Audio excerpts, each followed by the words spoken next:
Support WrestleTalk! Visit WrestleTalk.com.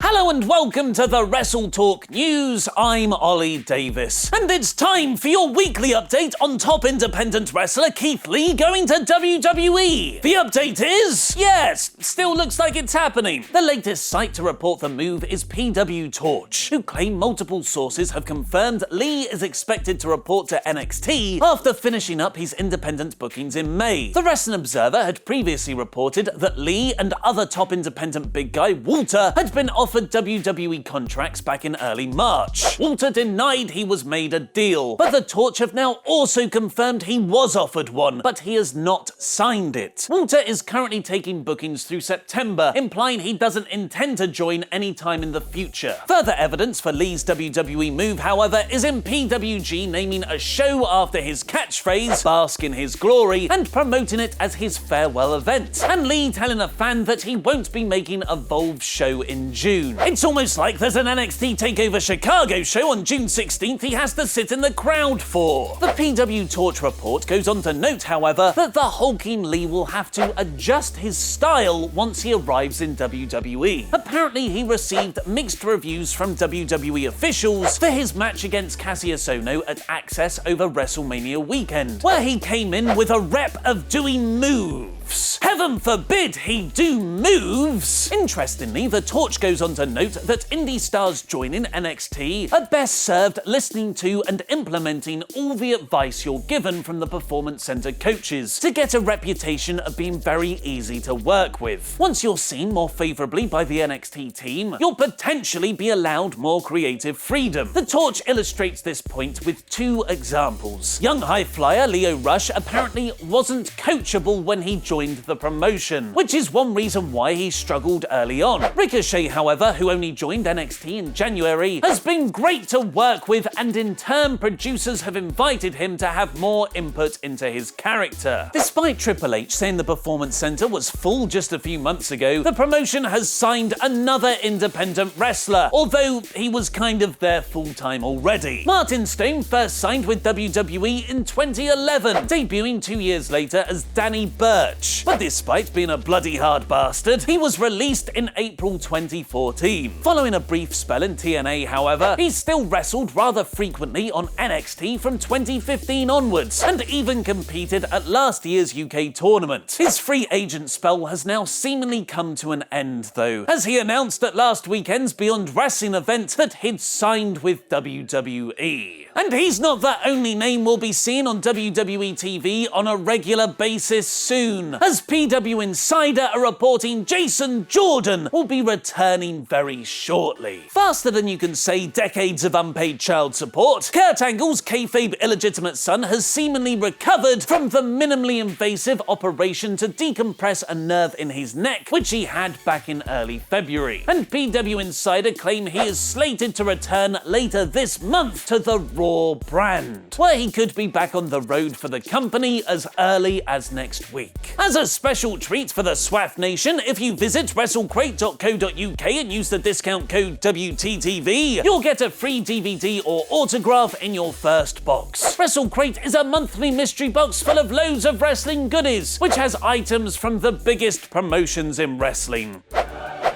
Who are the top 10 highest earning wrestlers in WWE? Find out by clicking the image on screen now, and give us a subscribe to keep up to date with all the latest wrestling news. I've been Ollie Davis, and that was wrestling.